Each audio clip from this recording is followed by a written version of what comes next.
भाई इस बंदे ने ऐसा क्या किया कि उससे पूरी सरकार दंग रह गई।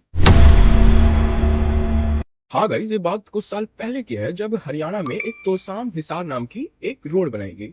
और इसी रोड पे 105 गज जमीन एक वहाँ के किसान की थी।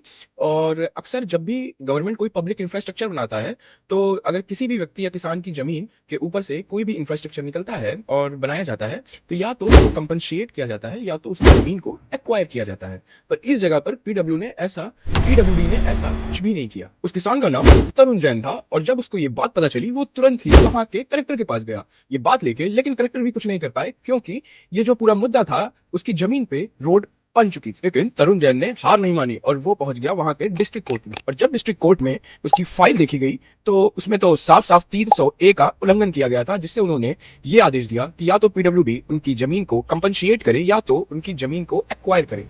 और इस पे सख्त से सख्त नियम दिए।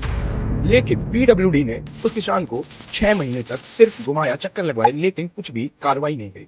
और फिर भी तरुण जैन ने हार नहीं मानी और वो वापस से डिस्ट्रिक्ट कोर्ट जा पहुंचा। लेकिन इस बार जब कोर्ट ने उसकी फाइल देखी, तो कोर्ट ने गुस्से में कहा कि आप अब इस जमीन को कंपनशिएट नहीं करोगे, आप उसकी पूरी जमीन दोगे।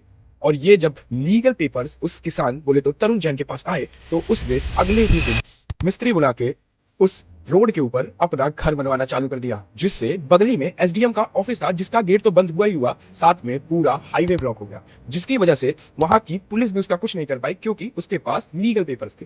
लेकिन पीडब्ल्यूडी ने वापस से उसको फोन किया और कहा कि अब हम वादा करते हैं कि तुमको कंपनशिएट किया जाएगा तुम्हारी 105 गज की जमीन पर।